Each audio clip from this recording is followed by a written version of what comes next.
के सीरीज में आपका एक बार फिर से स्वागत है। लेक्चर नंबर 2 में प्रॉब्लम नंबर 11 से स्टार्ट करते हैं।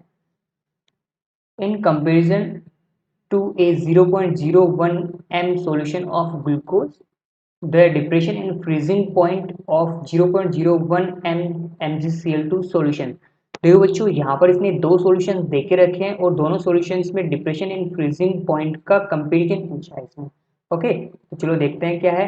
पहली बात तो आपको पता होना चाहिए डिप्रेशन इन फ्रीजिंग पॉइंट को कैसे डिनोट करते हैं। इसको डिनोट करते हैं delta T F is equals to होता है आई के एफ एम से डिनोट करते हैं। ओके, तो देखो यहाँ पर आपके पास दो सॉल्यूशन है। एक सॉल्यूशन है 0.01 एम ग्लूकोज का और एक सॉल्यूशन है 0.01 एम MgCl2। तो देखो बच्चा ध्यान से देखो, यहाँ पर आपके पास दोनों सॉल्यूशंस की कॉन्सेंट्रेशन सेम है। ओके, कॉन्सेंट्रेशन सेम है। अब ये डिपेंड किस पे करेगा, तो यहाँ पर देखो एक बार डेल्टा टी एफ डिपेंड करेगा, के एफ आपके पास कांस्टेंट होता है तो दोनों के लिए सॉल्वेंट तो फिक्स होगा। ओके, मोलरिटी दोनों के लिए फिक्स है, यहाँ पर मतलब कॉन्सेंट्रेशन दोनों के लिए फिक्स है, तो एम का वैल्यू भी दोनों के लिए फिक्स हो गया। तो ये डिपेंड करने वाला आई पे, पॉइंट ऑफ फैक्टर पे ये डिपेंड करेगा। ओके, तो दोनों सॉल्यूशंस के लिए आई का वैल्यू निकालते हैं और फिर इससे रिलेट करते हैं। ओके, अब एक बात बताओ, ग्लूकोज को अगर मैं पानी में डिजोल्व करूं, ओके, ग्लूकोज को मैं जैसे ही पानी में डिजोल्व करूंगा तो क्या होगा, क्या ग्लूकोज आपका आयनाइज होगा या एसोसिएशन होगा ग्लूकोज का या डिसोसिएशन होगा? तो यहाँ पर कुछ भी नहीं होता है। जैसे मैं ग्लूकोज को पानी में डिजोल्व करता हूँ, सपोज करो अगर मैंने ग्लूकोज का 1 मोल पानी में डिजोल्व किया तो मेरे को पानी में ग्लूकोज का 1 ही मोल मिलने वाला है। ओके, तो देखो यहाँ पर अगर मैं ग्लूकोज के लिए आई की वैल्यू की बात करूं तो आई की वैल्यू यहाँ पर क्या हो जाएगी आपके पास ग्लूकोज के लिए 1। दूसरा मेरे पास MgCl2, MgCl2 को मैं क्या करूं, पानी में डिजोल्व करूं। ओके, जैसे मैं इसको पानी में डिजोल्व करूंगा तो ये आयनाइज हो जाएगा। आयनाइज होके क्या फॉर्म करेगा, Mg+2 plus twice of Cl minus form करने वाला है। ओके, तो देखो बेटा यहाँ से आपको कितने आयन मिलेंगे, 1 मोल MgCl2 से, 1 मोल MgCl2 से आपको क्या 3 मोल मिल जाएंगे, 3 मोल आयंस मिल जाएंगे। तो यहाँ से मैं आई की वैल्यू की बात करूँ तो मेरे पास आई की वैल्यू कितनी हो जाएगी, 3 हो जाएगी। ओके बेटा, तो ध्यान से देखो आई की वैल्यू जितनी ज्यादा होगी डिप्रेशन इन फ्रीजिंग पॉइंट उतना ही ज्यादा होगा। तो मैं बात करूँ यहाँ पर दोनों सॉल्यूशन के कंपेरिजन की तो मैं क्या बोल सकता हूँ, MgCl2 में 3 टाइम्स ज्यादा होगा डिप्रेशन इन फ्रीजिंग पॉइंट। तो चलो जो आंसर देखते हैं, तो पहला ऑप्शन है द सेम, बिल्कुल नहीं। अबाउट ट्वाइस, बिल्कुल नहीं। अबाउट 3 टाइम्स, ओके, तो ये बिल्कुल आपका करेक्ट ऑप्शन है। आपका जो डिप्रेशन इन फ्रीजिंग पॉइंट होगा MgCl का वो क्या होगा, 3 टाइम्स होगा ग्लूकोज से। ओके बेटा, नेक्स्ट क्वेश्चन पे चलते हैं। नेक्स्ट क्वेश्चन है आपके पास, an unripe mango placed in a concentrated salt solution to prepare pickle shrivels because. Okay बेटा, तो देखो ध्यान से देखो यहाँ पर क्या बोल रहा है, यहाँ पर आपके पास जो कच्चे मैंगोज है, कच्चे मैंगोज आपने अचार तो सबने देखा होगा, क्या करते हो कच्चे मैंगोज का अचार डालते हो, अचार डालने के बाद क्या होता है, अचार में जो मैंगो वो सिकुड़ जाता है, थोड़ा टाइम बाद सिकुड़ जाता है। तो देखो ध्यान से देखो यहाँ पर ये उसी के बारे में पूछ रहा है, वो ऐसा क्यों होता है। ओके, तो एक बात बताओ, जो आपके पास मैंगो होता है, जो आपके पास क्या है मैंगो, मैंगो में क्या है वाटर मॉलिक्यूल्स है। वाटर मॉलिक्यूल्स है तो क्या होगा, ये वाटर मॉलिक्यूल्स को अब आपने किस में प्लेस कर दिया, आपको ने इसको एक कॉन्सेंट्रेटेड सॉल्यूशन बना दिया आपने सोल्ट का। इसका सॉल्यूशन ही सोल्ट सॉल्यूशन है। ओके, और आपने इसको मैंगो के इसमें डाल दिया। अब होगा क्या यहाँ पे बेटा, देखो ध्यान से देखो, यहाँ पर जो आपके पास जो सॉल्यूशन है उसमें वाटर की कंसंट्रेशन क्या है, इसको चेक करो। और आपके पास जो मैंगो है, मैंगो में क्या है प्योर वाटर है आपके पास, इसमें कोई सोल्ट नहीं है। तो मैं क्या बोल सकता हूँ कि यहाँ पर मेरे पास ऑस्मोसिस होगा, और ऑस्मोसिस में क्या होता है, जो भी आपका सोलवेंट होता है हायर कंसंट्रेशन से कहाँ जाता है, लोअर कंसंट्रेशन की तरफ जाता है। ओके, तो यहाँ पर वाटर की हायर कंसंट्रेशन से वाटर कहाँ जाएगा, अपनी लोअर कंसंट्रेशन की तरफ, मतलब सॉल्यूशन की तरफ जाएगा। ओके, तो धीरे धीरे क्या होगा कि आपके मैंगो से जितना भी वाटर मॉलिक्यूल्स थे वो सारे के सारे बाहर चले जाएंगे और मैंगो आपका क्या हो जाएगा, श्रिंक होना स्टार्ट कर देगा। मतलब जितने भी वाटर मॉलिक्यूल थे सारे के सारे सॉल्यूशन में आ जाएंगे। ओके, और मैंगो आपका क्या हो जाएगा, श्रिंक हो जाएगा। तो यहाँ पर मैं क्या बोल सकता हूँ, ऑस्मोसिस के कारण जो आपके वाटर मॉलिक्यूल्स थे मैंगो में वो बाहर निकल के कहाँ आ गए, सोल्ट सॉल्यूशन में आ गए। ओके बेटा, तो देखो अब आंसर्स देखते हैं। It gain water due to the osmosis, नहीं ये वाटर गेन नहीं कर रहा, ये वाटर रिमूव कर रहा है। It lose the water due to the reverse osmosis, बिल्कुल नहीं। देखो बेटा, रिवर्स ऑस्मोसिस होता है वो आपके पास एक नॉन स्पॉन्टेनियस प्रोसेस होता है। उसको करने के लिए, रिवर्स ऑस्मोसिस को कराने के लिए आपको बाहर से एनर्जी देना पड़ेगा या फिर बाहर से प्रेशर एक्सर्ट करना पड़ेगा। ओके, तो आप यहाँ पर कुछ कर ही नहीं है। मैंगो तो जो आपके पास अचार बनता है ऑटोमेटिक बनता है, उसमें तो आप बाहर से कुछ एनर्जी करते हो या फिर कुछ प्रेशर अप्लाई करते हो, कुछ भी नहीं करते। ओके, तो रिवर्स ऑस्मोसिस क्या होता है, नॉन स्पॉन्टेनियस है, और ये आपके पास ये जो प्रोसेस हो रहा है क्या है, स्पॉन्टेनियस है। ओके, अगला देखो, it gains water due to the reverse osmosis, बिल्कुल नहीं। अगला क्या है, it loses water due to the osmosis, बिल्कुल सही। ये क्या करता है, ऑस्मोसिस की वजह से वाटर मॉलिक्यूल्स को क्या करता है, लूज करता है या फिर रिमूव करता है मैंगो। ओके, तो आपके पास क्या होता है, मैंगो थोड़ा टाइम बाद श्रिंक होना स्टार्ट हो जाएगा। ओके, देखो क्वेश्चन नंबर 13 क्या बोल रहा है, at a given temperature osmotic pressure of a concentrated solution of a substance. देखो इसने क्या बोला, टेम्परेचर आपका फिक्स कर दिया, मतलब टेम्परेचर इसने क्या कर दिया, फिक्स कर दिया। गिवन टेम्परेचर बोल रहा है मतलब टी इसने फिक्स कर दिया। ओके, तो अब ये आपसे ऑस्मोटिक प्रेशर के बारे में पूछ रहा है, किसी भी सब्सटेंस का ऑस्मोटिक प्रेशर है वो दो सॉल्यूशन के बारे में पूछ रहा है। एक तो कॉन्सेंट्रेटेड सॉल्यूशन बोल रहा है, और आपके पास नीचे सारे ऑप्शन में देखो एक डाइल्यूट सॉल्यूशन देखे रखा है, उनके बीच में कंपेरिजन बोल रहा है। तो एक बात बताओ, आप जानते हो ऑस्मोटिक प्रेशर क्या होता है, पाई इक्वल्स टू क्या होता है, सी आर टी होता है। मैं क्या बोल सकता हूँ, मतलब पाई किस पे डिपेंड कर रहा है, पाई डिपेंड कर रहा है यहाँ पर कॉन्सेंट्रेशन पे डिपेंड कर रहा है डायरेक्टली, क्योंकि आपने प्रेशर को सॉरी टेम्परेचर को क्या कर रखा है, आपने कांस्टेंट कर रखा है। तो यहाँ पर किस पे डिपेंड करेगा, कॉन्सेंट्रेशन पे डिपेंड करेगा। तो मैं क्या बोल सकता हूँ यहाँ से, कॉन्सेंट्रेशन जिसकी ज्यादा होगी ऑस्मोटिक प्रेशर उसका ज्यादा होगा।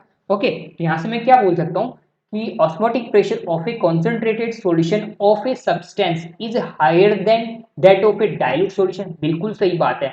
जो आपके पास कॉन्सेंट्रेटेड सॉल्यूशन होगा उसकी कॉन्सेंट मतलब सी ज्यादा होगी डाइल्यूट सॉल्यूशन के कंपैरिजन में। जब सी का वैल्यू ज्यादा आ रहा है तो आपके पास पाई का वैल्यू भी ज्यादा होगा, तो आपके पास ऑप्शन फर्स्ट ही क्या हो गया, करेक्ट हो गया। Okay, next question, question number 14, which of the following statement is false. Okay, तो आपको फॉल्स स्टेटमेंट बताना है, कौन सा फॉल्स स्टेटमेंट है, चलो देखते हैं। Two different solutions of sucrose, solution किसका है, सुक्रोज का, ऑफ सेम मोलैलिटी, ध्यान से देखना क्या बोल रहा है, same molality prepared in a different solvent, किसमें बना रहा है, दो अलग अलग सोलवेंट्स में बना रहा है, will have the same depression in freezing point. क्या पूछा है इसने कि वो दोनों का जो सॉल्यूशन है उनका जो डिप्रेशन इन फ्रीजिंग पॉइंट है वो सेम होगा या नहीं होगा, ये आपको पता करना है। चलो एक बात बताओ, डिप्रेशन इन फ्रीजिंग पॉइंट आप लोग जानते हो, डिप्रेशन इन फ्रीजिंग पॉइंट क्या होता है, delta T F is equals to क्या होता है, आई के एफ एम होता है, स्मॉल एम, उसको आप मोलैलिटी बोलते हो। ओके, अब देखो डेल्टा टी एफ किस पे डिपेंड कर रहा है, आई के एफ और एम पे डिपेंड कर रहा है। अब इसने क्या क्या फिक्स कर दिए, अब देखो इसने सुक्रोज मतलब दोनों सॉल्यूशंस में इसने क्या डाला है, सुक्रोज डाला है, दैट मीन्स इसने आई का वैल्यू फिक्स कर दिया। मतलब वहाँ पर सुक्रोज के लिए आई का वैल्यू कितना होगा, आई का वैल्यू होगा 1, तो दोनों सॉल्यूशंस में आई का वैल्यू फिक्स हो गया। ओके, दूसरा क्या बोल रहा है ये, दूसरा ये बोल रहा है कि सेम मोलैलिटी का सॉल्यूशन उसने यूज किया, तो अब क्या उसने सेम एम का वैल्यू सेम कर दिया, मतलब दो चीजें उसने सेम कर दी, तो आपका डेल्टा टी एफ किस पे डिपेंड करेगा, केवल और केवल के एफ पे डिपेंड करेगा। अगर के एफ चेंज होगा तो टी एफ भी चेंज होगा। ओके, अब देखो इसने क्या किया है कि दो डिफरेंट सोलवेंट्स यूज लिए, और आपको पता है के एफ का value solvent by solvent very करता है, मतलब के एफ की वैल्यू सोलवेंट पे डिपेंड करती है। डिफरेंट डिफरेंट सॉल्वेंट्स के लिए डिफरेंट डिफरेंट के एफ की वैल्यू होगी, दैट मीन्स यहाँ पर आपकी टी एफ की डेल्टा टी एफ की वैल्यू भी क्या करेगी, वेरी करेगी। तो इसका मतलब क्या हुआ, आपने जो ये ऑप्शन फर्स्ट है ये स्टेटमेंट गलत हो गया, तो पहला ही ऑप्शन आपका आंसर हो गया। ओके, चलो नेक्स्ट ऑप्शन भी देख लेते हैं। The osmotic pressure of a solution is given by the equation pi equals to C R T, बिल्कुल सही है। ऑस्मोटिक प्रेशर कैसे दिया जाता है, pi equals to C R T से तो दिया जाता है। Okay, decreasing order of the osmotic pressure for 0.01 m aqueous solution of barium chloride, potassium chloride, acetic acid and sucrose is, ये देखो इसमें क्या दिया है इसने, चार मॉलिक्यूल्स है। ओके, चार सॉल्वेंट्स है जिनका इसने ऑर्डर दिया है ऑस्मोटिक प्रेशर का। अब चलो चेक कर लेते हैं ये ऑर्डर सही है या नहीं। अच्छा एक बार बताओ, osmotic pressure pi equals to क्या होता है, सी आर टी होता है, किस किस पे डिपेंड कर रहा है, ये सी पे डिपेंड कर रहा है और टी पे डिपेंड कर रहा है, आर पे डिपेंड कर रहा है। अच्छा, अगर वन टॉप इंट्रोड्यूस करें तो क्या करना पड़ेगा अपन को, आई से मल्टीप्लाई कराना पड़ेगा स्टार्टिंग में। ओके, तो अब अपने पास ऑस्मोटिक प्रेशर क्या आएगा, pi equals to I C R T. Okay, अब देखो इसने क्या किया, इसने चार अलग अलग सोलवेंट लिए, सॉरी चार अलग अलग सोल्यूट्स लिए। ओके, तो चलो देखते हैं। अब इसने कंसंट्रेशन सबका फिक्स लिया, मतलब सी को इसने फिक्स कर दिया। आपके पास जो गैस कांस्टेंट होता है आर वो भी फिक्स होता है। ओके, ये दोनों फिक्स है। आपके पास टेम्परेचर, टेम्परेचर भी इसने फिक्स ले रखा है। ओके, बता नहीं रखा है इसने, लेकिन टेम्परेचर यहाँ पर फिक्स होगा। तो ये डिपेंड किस पे करेगा, आई पे डिपेंड करेगा, टोटली आई पे डिपेंड करने वाला है। ओके, तो चलो चेक करते हैं आई की वैल्यू क्या क्या होती है। तो बताओ BaCl2 के लिए आई की वैल्यू क्या होगी, ये कैसे टूटेगा, Ba+2 plus twice of Cl minus में टूटने वाला है। दैट मीन्स यहाँ से आई की वैल्यू क्या आ गई, यहाँ से आई की वैल्यू आ गई 3। 2 + 1 3 मोल्स हो गए या 3 आयंस हो गए यहाँ पर। अगला कंपाउंड है अपने पास KCl। KCl कैसे टूटेगा आपके पास, K प्लस में टूटेगा प्लस Cl माइनस में टूटेगा। ओके, तो यहाँ से आपके पास I का वैल्यू कितना हो गया, यहाँ से आपके पास I का वैल्यू 2 हो गया। अगला कंपाउंड है आपके पास एसिटिक एसिड। एसिटिक एसिड आप लोग जानते हो एक वीक एसिड होता है, और वीक एसिड का डिसोसिएशन पार्शियली होता है। पार्शियली मतलब वहां पर आप अल्फा इंट्रोड्यूस करते हो, degree of dissociation dissociation introduce करते हो। दैट मीन्स ये मान के चलो अगर ये टूटेगा तो कैसे टूटेगा, CH3COO minus plus H plus में टूटने वाला है। दैट मीन्स और यहाँ पर ये क्या होगा, अल्फा मतलब पार्शियली टूटता है, पार्शियली टूटता है तो इसके मोल्स जो 2 मोल बनने वाला है उनसे थोड़ा बहुत कम ही मोल बनेंगे। दैट मीन्स यहाँ पर आई की वैल्यू क्या होगी, हमारे पास 2 से छोटी होने वाली है। ओके, 2 से कम होगी आई की वैल्यू। ठीक है, इंपॉर्टेंट है, ध्यान रखना है इसका। अगला है अपने पास सुक्रोज। सुक्रोज का तो आप लोगों को बताइए, सुक्रोज कभी डिसोसिएट नहीं होता और एसोसिएट भी नहीं होता। दैट मीन्स सुक्रोज के लिए आई की वैल्यू कितनी हो जाएगी, सुक्रोज के लिए आई की वैल्यू हो जाएगी आपके पास हमेशा 1।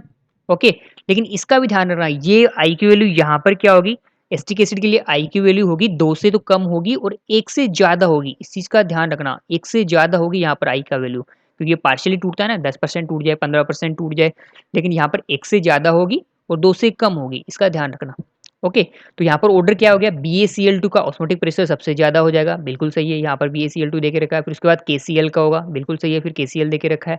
उसके बाद होगा एस्टिक एसिड का, बिल्कुल सही है, यहाँ पर एस्टिक एसिड देके रखा है। उसके बाद होगा सुक्रोज का, तो 4th नंबर पे आ रहा है सुक्रोज, तो मतलब आपका ये थर्ड ऑप्शन है, ये बिल्कुल करेक्ट ऑप्शन है।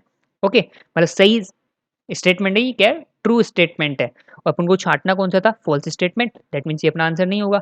अगला देखते हैं, according to Raoult's law the vapour pressure exerted by a volatile component of a solution is directly proportional to its mole fraction in the solution. बिल्कुल सही बात है, ये रोल्स लॉ की डेफिनेशन ही तो है। रोल्स लॉ क्या बोलता था, P A is equals to, या फिर क्या बोलते हैं, P A is directly proportional to X, A तो बोलता था। ओके, तो चलो आपका आंसर यहाँ से क्या हो गया, क्वेश्चन नंबर 14 का 1। नेक्स्ट क्वेश्चन पे चलते हैं, question number 15। The value of want of factors for KCl, NaCl and K2SO4 respectively. तो बच्चा बहुत आसान क्वेश्चन है, एक बार चलो इसको कर लेते हैं। KCl को अगर आप तोड़ोगे तो कैसे टूटेगा, ये K plus plus Cl minus में टूटने वाला है। ओके, NaCl कैसे टूटेगा, Na plus plus Cl minus में टूटने वाला है। K2SO4 कैसे टूटेगा, twice of K plus plus SO4 -2 में टूटने वाला है। तो चलो यहाँ पर मोल्स कैलकुलेट कर लेते हैं, वही तो आई के इक्वल होंगे। तो बताओ यहाँ पर आई का वैल्यू कितना हो गया, 2 हो गया। यहाँ पर आई का वैल्यू कितना हो गया, 2 हो गया। यहाँ पर आई का वैल्यू कितना हो गया, 3 हो गया। ओके बच्चा, तो चलो आंसर देखो कौन सा है, 2 2 3 कौन से ऑप्शन में, 2 2 3 सेकंड ऑप्शन में। तो आपका आंसर क्या हो गया, सेकंड हो गया। चलो नेक्स्ट क्वेश्चन पे चलते हैं। ओके बच्चों, क्वेश्चन नंबर 16 क्या बोल रहा है, which of the following statement is false. आपको एक फॉल्स स्टेटमेंट छांटना है इनमें से। ओके, तो चलो चेक करते हैं। पहला स्टेटमेंट क्या है, unit of atmospheric pressure and osmotic pressure are the same. That means ये क्या बोल रहा है आपसे, ये बोल रहा है कि आप जो प्रेशर मेजर करते हो, प्रेशर किस में मेजर करते हो आप, जनरली आप ATM में मेजर करते हो, और जो आप ऑस्मोटिक प्रेशर मेजर करते हो पाई, ये भी क्या आप ATM में मेजर करते हो क्या। ओके, तो ये क्या बोल रहा है कि दोनों की यूनिट सेम है। तो चलो चेक कर लेते हैं इनकी यूनिट सेम होती है क्या। तो पाई इक्वल्स टू आप क्या लिखते हो, पाई इक्वल्स टू आप लिखते हो CRT लिखते हो जनरली। ओके, आई को मैं अभी इंट्रोड्यूस नहीं कर रहा, आई का वैल्यू, आई तो वैसे भी यूनिटलेस होता है, वो नंबर ऑफ मोल्स होता है। तो आप डायरेक्टली यहाँ से लिख सकते हो। तो पाई इक्वल्स टू का इसका मतलब पाई का यूनिट निकालना है अपन को, तो क्या लिख सकता हूँ मैं, सी को कैसे लिखता हूँ मैं, मोल पर लीटर लिख सकता हूँ।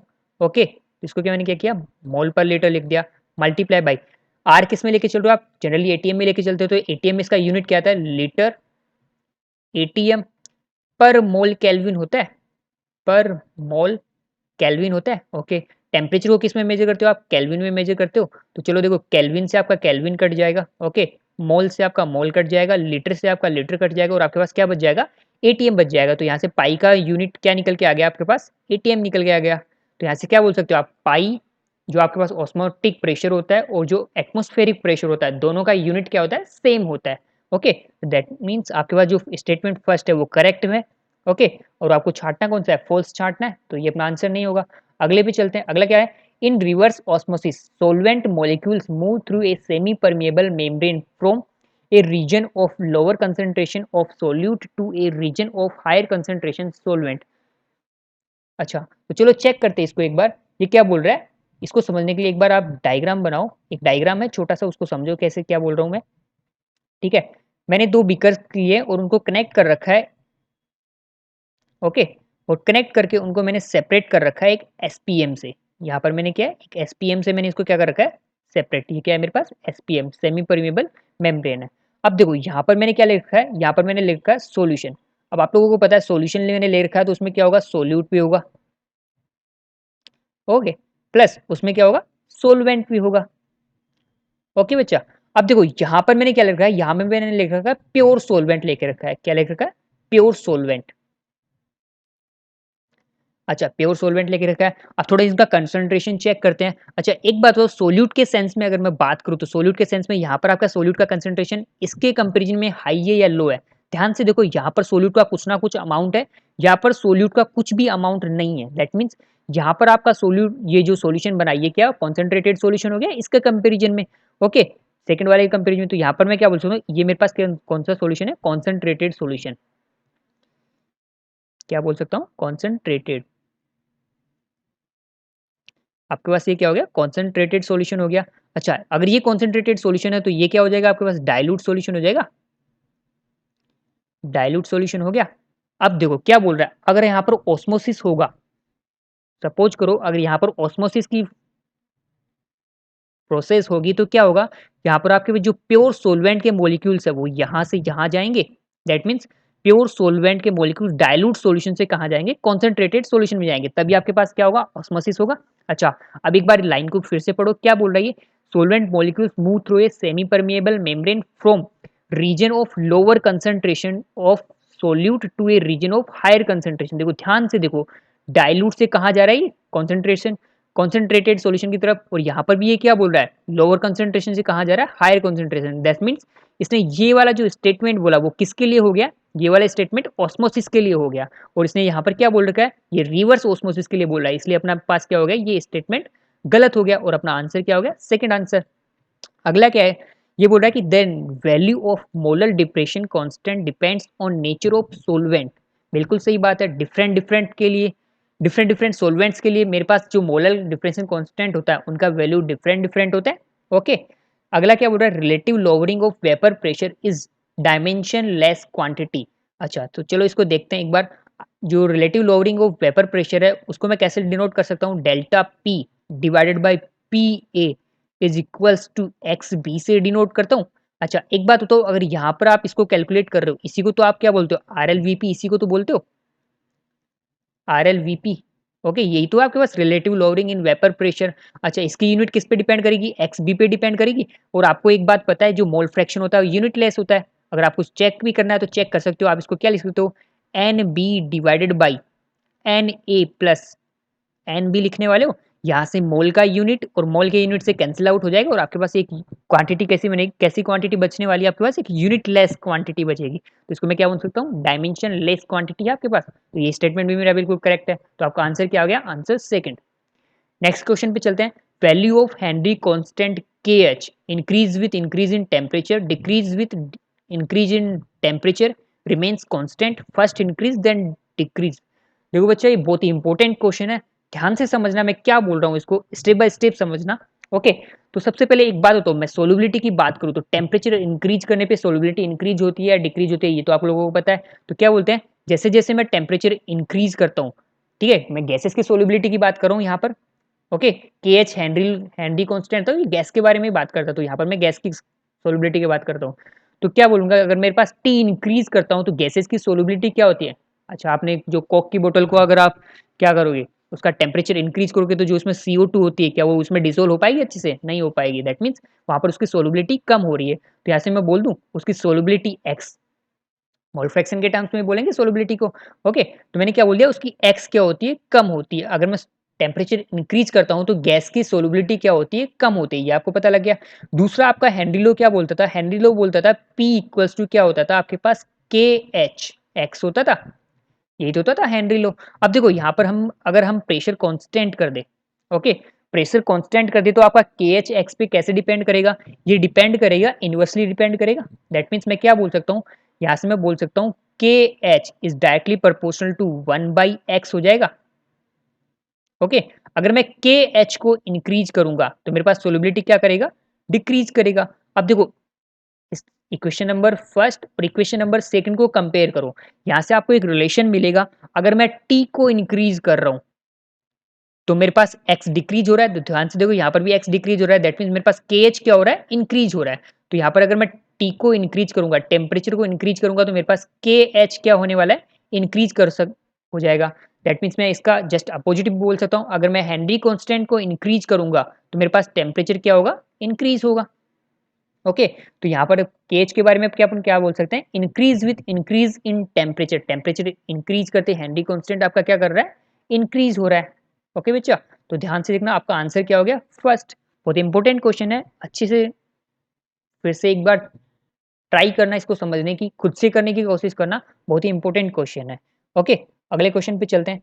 अगला क्वेश्चन क्या है, the value of Henry constant K H is, फिर से आपके पास एक सिंपल सा क्वेश्चन है, हेनरी कांस्टेंट और सोल्युबिलिटी में डिफरेंस, सॉरी रिलेशन बताना है आपको। ओके, तो हेनरी क्या बोलता था, हेनरी बोलता था P इक्वल्स टू के एच एक्स, यही तो बोलता था हेनरी।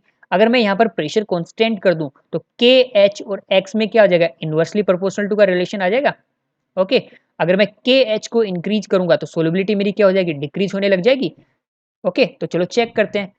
क्या बोल रहा है कि the value of Henry constant K H is greater for gases with higher solubility. Okay, तो यहां पर मैं क्या बोल सकता हूँ, greater for gases with lower solubility, बिल्कुल सही है। अगर के एच का वैल्यू क्या करेगा, इंक्रीज करेगा, तो गैसेस की सोल्युबिलिटी क्या करेगी, डिक्रीज करेगी। तो यहां से आपका ऑप्शन क्या आ गया, सेकंड ऑप्शन आ गया। Figure 2.1 and mark the correct option. Okay, figure 2 आपके पास यहाँ पर है, फिगर 2 में यहाँ क्या आपके पास फ्रेश वाटर, दैट मीन्स यहाँ पर आपके पास क्या प्योर सोलवेंट है। ओके, और यहाँ पर क्या आपके पास concentrated sodium chloride solution in water. Okay, that means यहाँ पर आपके पास क्या है, NaCl का एक्वस सॉल्यूशन है। ओके, NaCl का एक्वस सॉल्यूशन है, और इसको सेपरेट कर रखा है हमने SPM से। किससे सेपरेट कर रखा है, SPM से, सेमी परमिएबल मेम्ब्रेन से सेपरेट कर रखा है। और SPM का एक करेक्टरिस्टिक है, आपको पता ही होगा, क्या है कि यहाँ पर SPM ओनली और ओनली सोलवेंट मॉलिक्यूल्स को फ्लो करने देता है और सोल्यूट पार्टिकल्स को क्या करता है, रोक के रखता है। तो यहाँ पर मैं बात करूँ, जो मेरे पास सोलवेंट के पार्टिकल्स कहाँ से कहाँ जाते हैं, सोलवेंट के पार्टिकल्स जाते हैं हाई कंसंट्रेशन से लोअर कंसंट्रेशन की तरफ जाएंगे। ओके, तो एक बात बताओ, यहाँ पर मेरे पास प्योर सोलवेंट है और यहाँ पर मेरे पास इम्प्योर सोलवेंट है। दैट मीन्स मैं बोल सकता हूँ यहाँ पर मेरे पास सोलवेंट की कंसंट्रेशन क्या है, हाई है।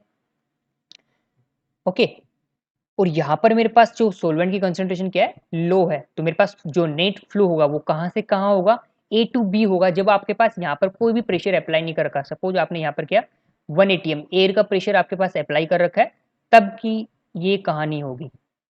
ओके, अब देखो कहानी में कुछ कंडीशंस है, उनको समझो पहले। अगर मैं बात करूँ ऑस्मोटिक प्रेशर, अभी ध्यान से देखना, मैं ऑस्मोटिक प्रेशर को किससे रिप्रेजेंट कर रहा हूँ, पाई से रिप्रेजेंट कर रहा हूँ। वो जो अप्लाइड प्रेशर है, ओके, उसको मैं किससे रिप्रेजेंट कर रहा हूँ, पी से रिप्रेजेंट कर रहा हूँ। अब जो ऑस्मोटिक प्रेशर है उसके बारे में पता है, जो ऑस्मोसिस की प्रोसेस को रोक दे या फिर ऑस्मोसिस को रोक दे, उसी को मैं क्या बोलूंगा, ऑस्मोटिक प्रेशर बोलूंगा। ओके, अच्छा चलो कंडीशन नंबर फर्स्ट का देखते हैं अपन। कंडीशन नंबर फर्स्ट में क्या बोलूँ, अगर मेरे पास P इज ग्रेटर देन हो जाए ऑस्मोटिक प्रेशर। ओके, मैं बात करूँ जो मेरे पास जो प्रेशर अप्लाई करूंगा मैं किसी भी पिस्टन पे, अगर वो ऑस्मोटिक प्रेशर से ज्यादा हो जाए, तब वहां पर क्या होगा, आपके पास रिवर्स ऑस्मोसिस स्टार्ट हो जाएगा। क्या होगा आपके पास, रिवर्स ऑस्मोसिस हो जाएगा। ओके, दूसरी कंडीशन में क्या बोल सकता हूँ, दूसरी कंडीशन में बोलूँ, अगर मेरे पास ऑस्मोटिक प्रेशर, जिसको मैं पाई से भी रिप्रेजेंट कर रहा हूँ, ऑस्मोटिक प्रेशर मेरे पास ज्यादा हो जाए, किससे, पी से, अप्लाइड प्रेशर से, तो यहाँ पर मेरे पास क्या चलता रहेगा, ऑस्मोसिस होगा। ओके, और थर्ड कंडीशन की मैं बात करूँ, यदि मैं एक बात करूँ ऑस्मोटिक प्रेशर इक्वल कर दूं मैं किसके साथ, अप्लाइड प्रेशर के, तब यहाँ पर मेरे पास नेट फ्लो क्या हो जाएगा, जीरो हो जाएगा। मतलब जो भी प्रोसेस हो रहा था वो क्या होगा, स्टॉप हो जाएगा, कोई आयंस का फ्लो नहीं होगा, मतलब सोलवेंट का फ्लो नहीं होगा।